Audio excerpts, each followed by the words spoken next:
welcome to Generational Wellbeing with Dr. Loam. Thank you for joining me here today, where I provide you with simple, practical tips on how to create sustainable, healthy habits for you and your family for generations to come.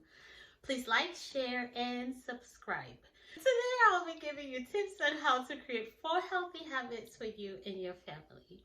So, habits are really, we pretty much go through life with some habits, whether intentional or unintentional, right? There are some habits that will help us towards our health goals, and there are some habits that are not too kind towards us, right? Habits that involve, like, say, you brush your teeth twice a day and you've just included that in your routine. You get up in the morning, you brush your teeth. Nighttime is a part of your bedtime routine. You brush your teeth, shower, go to bed early. All of those habits towards a better oral health, keeps cavities away, and root canals and pain and all of that stuff, right?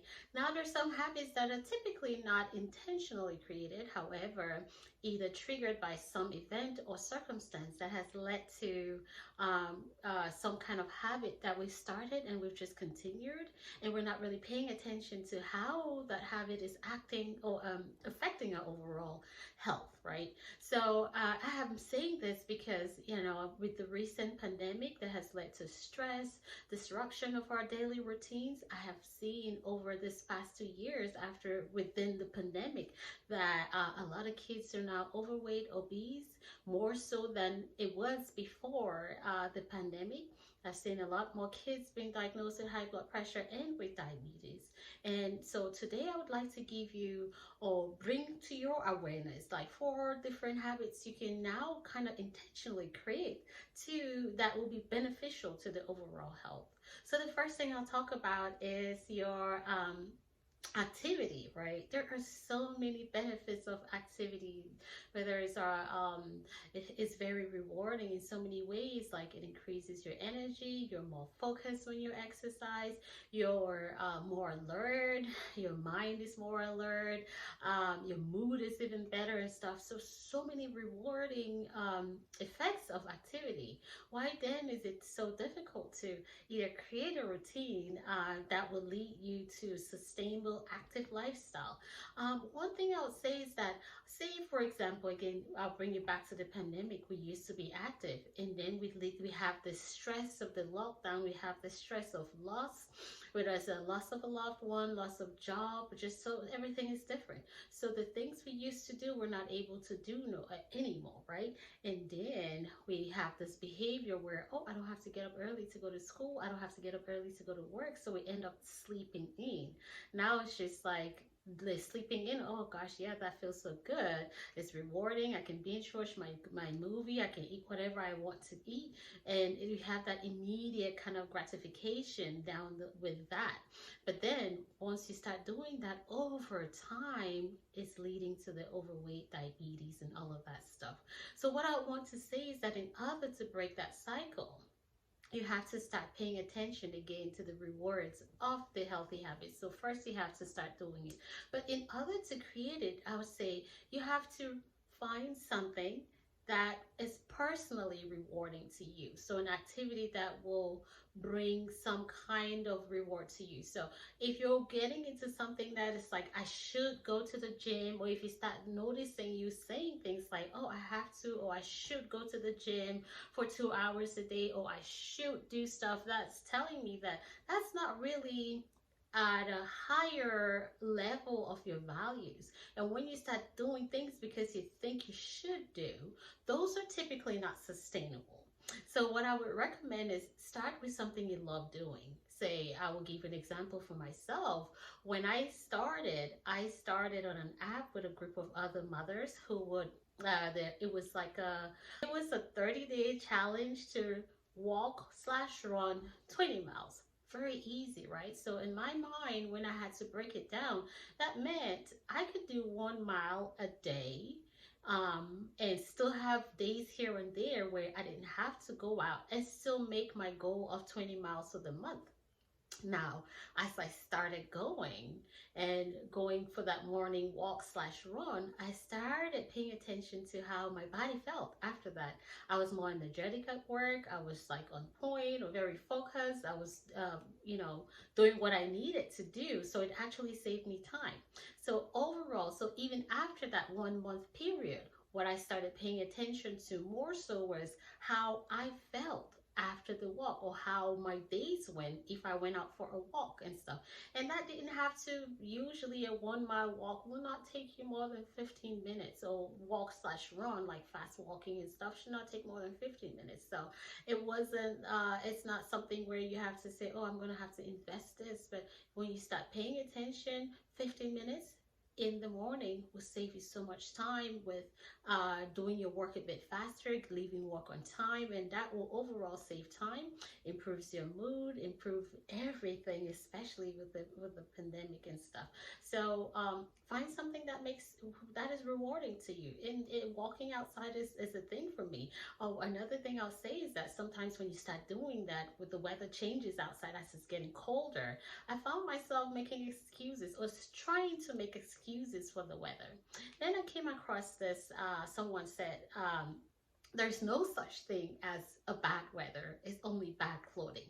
All right, so now I know the effect of it, of how I feel when I go out to exercise. Now I can either make an excuse about the weather, or I can find the clothing that is appropriate for the weather and go and do what I need to do to make sure I'm able to function in my best for the day. So create a habit that is rewarding, one, especially when it comes to activity. Find an activity that is rewarding to you. Like I said, mine is walking outside. I'm not particularly a fan of the gym unless I have like some kind of a fitness class and a group program and stuff. Some people, that may be your thing.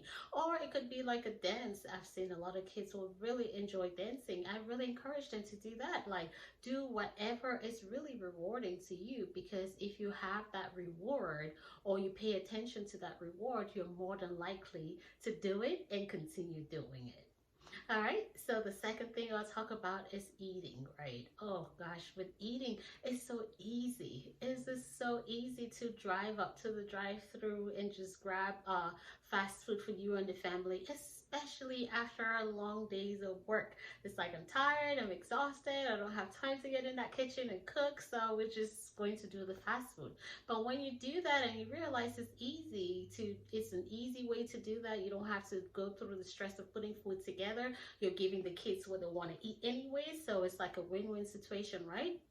But then that's not really helpful, because over time, again, we're putting in highly processed foods, we're putting in added sugars. Most of the foods out there are highly processed, they have added sugars, and they're not full of, they have no nutrients pretty much. So what does that leave our kids with? You end up having to take the kids more often than not to the doctor, because every time they come in contact with any kind of virus, they came down with it, because their immune system, we're not giving their body what it needs to fight any kind of disease. So even though short term it may be like, oh, this solves the problem, it's quick and it's easy, it's a quick fix, but long term, when you start looking at how it's affecting the overall health for you and for your children, you realize that you're actually not saving time, because then you have to take more time off work because some virus came out, and then your kid is sick, and then they have to go see the doctor. So you're spending more time out of work because you have to go pick up your kid.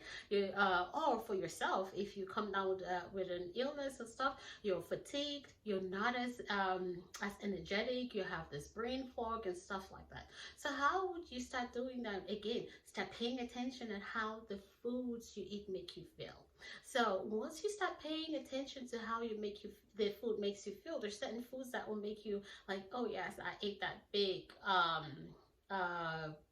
burger and a fry and a soda or whatever that comes with it, and I'm full, but then I am so exhausted, I can't get out of the couch. I can't do anything else. And guess what happens? You kind of finally make your way to bed, and then you crash. and then you're not able to do whatever you were meant to do, and you find that most of your day's activity or your work, you keep pushing it from one day to another because you don't have the strength to do what you need to do, right? So when you start looking at it that way, and then we can start saying, okay, this is not making me feel good, I'll have to start planning on how I can get to the point where I plan on actually making a healthy dinner options at the home that would take me only 5 minutes. So what does that entail? That means you may have to plan and do your meal preps over the weekend, so that during the week, when it comes for the week, during the week, as you pick up the kids, it's like a 5 minute thing, which will probably take even less time than sitting through a drive-through that may take you up to 15 minutes sometimes, right? So when you start planning ahead of time and being more intentional about your dinner options at nighttime after you pick up the kids, that makes it easier for you to pick up and go. Now, I would say one thing: there's nothing worse than picking up a hungry kid from school or from daycare, right? Because those kids, I'm telling you, they're like, "Where's my food?" And sometimes when you do that, there's that temptation. Okay, this kid is crying all the way through home. There's that temptation again to just branch over to nearest fast food, give them what they want. They're good, you're good, everyone is good. But then again, if you know that that's how your kid is, or that's how your kids are, it's better to plan by maybe cutting up sliced apples, sliced fruits, or whatever it is, where when you pick them up, if they're hungry, I have a healthy snack for you in the car that calms you down, so that we can get through the ride home, and then we can have something. Usually the home cooked meals are typically better. I usually say don't take away, just start adding. So for a typical meal, you can add a fruit afterwards, or replace the fruit to the meal. You can add one green a day to the meal, or just make it flavorful. Just keep trying and seeing different things. Again, while you're doing that, you pay attention to how your body feels with that. I would say for me in particular, I would say I have changed the way I eat breakfast and stuff. Totally everything is really my changed, because I'm now paying attention to what my body is telling me as opposed to what it's supposed to. It's not like I should eat this for breakfast, but I notice how my body feels when I eat the typical breakfast. Like most of the breakfast options are really high in sugars, and when I do that, I have that rush and then the crash, and then I'm typically so hungry by the time it's 11 o'clock, where then at that time I'm really tempted to go out there and grab something for lunch, which again makes me even more so tired during the rest of my day after lunchtime. So when I started paying attention to that, what I did was I changed my breakfast, where I'm having heavier breakfast meals, like more of like dinner type breakfast. I'm having some kind of a meat, I'm having a salad, I'm having some kind of a meat, I have a carb in there, and I have some kind of greens in there, where it's super heavy. And then I do like a smoothie where I have for lunch. That changed my entire day, where I'm super energetic throughout the day. I'm not as hungry at lunchtime, so the smoothie carries me around. And then I have a healthy fruit snack towards the end of the day as I pick up my kids. I have one for them, I have one for me, where we're not so hungry where we have to stop by a drive-through to grab something to eat. So when you plan ahead and have some kind of a routine that is intentional, you're more than likely to make decisions that are more rewarding for you and saves you more time, energy overall. The third thing I'll talk about is sleep.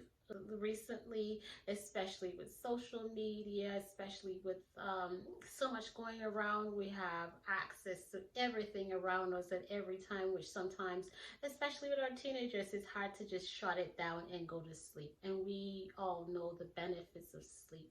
Sleep is super important, not only for it's really important for all aspects of our health, our mental health, our immune system. I mean, you need to shut down for your body to actually do the cleansing and kind of rejuvenate for the next day to be able to function properly, right?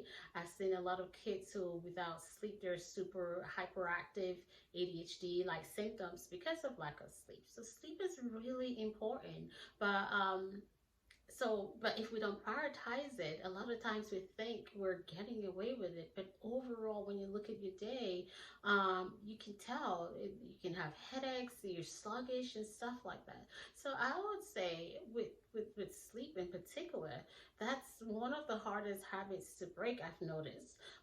What I typically would tell my teenage kids is just start creating a bedtime routine about 30 minutes before your normal bedtime. And when I say your normal bedtime, again, I'm not saying what time you should be going to bed, because those are the rules, but what time you actually fall asleep. So if you're telling me my bedtime routine is at 8 o'clock, but I typically don't fall asleep until like 1 o'clock, that means that you're laying in that bed on some kind of electronic device or something. And usually what that does is it gets you to a position where you've now, instead of going to bed, you've now unintentionally created a kind of a bedtime routine that is not ideal for calming yourself down to go to sleep. So you say, okay, everybody, good night. And then you go sit in your bed and you're on this device the entire time for like 2-3 hours. And by the time you shut down the device, it's just your brain cells are still like super active. So you can't really just shut it down and go to sleep. So instead of doing that, you can just do what you got to do until about, say, 10 o'clock per se, and then maybe have a nice calm shower, listen to nice calm music, brush your teeth, do everything that does not involve on any kind of electronic device, turn everything off, and then some kids, and then get into bed.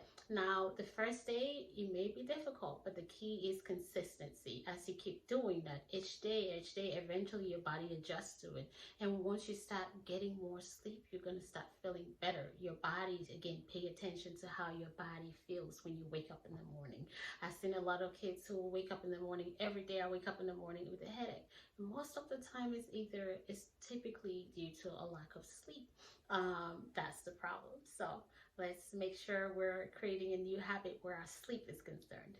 And the final thing is stress relief. Oh, there's a lot of, gosh, especially again in this day and time, stress is normal thing that happens every single day. It doesn't matter what we do or try to avoid it, it's going to happen. So instead of allowing things to happen and being reactive, we can be proactive with how we are going to respond. So find some kind of coping skill. The idea with that, the big thing with that is to practice it. So you have to find again what works and is rewarding to you. There's so many options out there. The reason why there's so many options is because not one works for everybody. Otherwise, we'll have that one thing that is a go-to, right? But then you have to be, again, pay attention to how you deal with stressful situations. Some people maybe deep breathing. It could be meditation. It could be journaling. It could be yoga. There's some people like, yes, I could not meditate. I cannot calm my mind down, and it's stress, anxiety provoking. And that's okay. That may not be for you. I mean, it is good though, I would say. So it's finding that thing that will help you where throughout the day, when you hit a stressful situation, instead of stress eating, you can take deep breaths, you can journal, you can be reflective, you can find a way of really calming yourself down where you're not allowing that stress to lead you again back into that cycle of the bad habit that will lead you again to a poorer health outcome. So, 4 things you can do. Hope this was helpful. Please like, share, subscribe, and until next time, I'm Dr. Lum.